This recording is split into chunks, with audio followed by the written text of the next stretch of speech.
Hi sir. So സാറിന്റെ പെർസ്പെക്റ്റീവ്ലി overall programme എങ്ങനെയുണ്ടായിരുന്നു sir? Vembanad കായലിലെ മൊത്തം പ്രശ്നത്തിൽ ഒന്ന് മാത്രമാണ് വാട്ടർ ഹയസിന്ത്.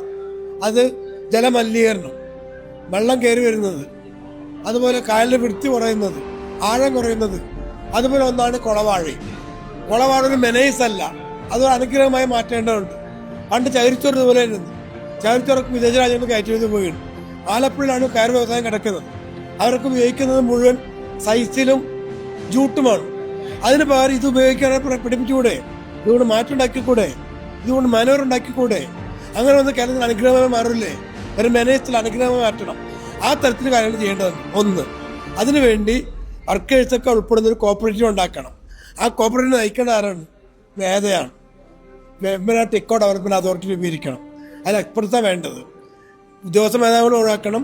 അതുപോലെ തന്നെ രാഷ്ട്രീയ നേതൃത്വം പരമാവധി ഒഴിവാക്കണം. പരമാവധി ഒരു ഇടപെടൽ ഒഴിവാക്കിക്കൊണ്ട് കൊള്ളാവുന്ന ആളുകളെ വെച്ചുകൊണ്ടൊരു സമിതി ഉണ്ടാക്കിയാൽ ഇത് നന്നായി പരിഹരിക്കാൻ എൻ്റെ അഭിപ്രായം.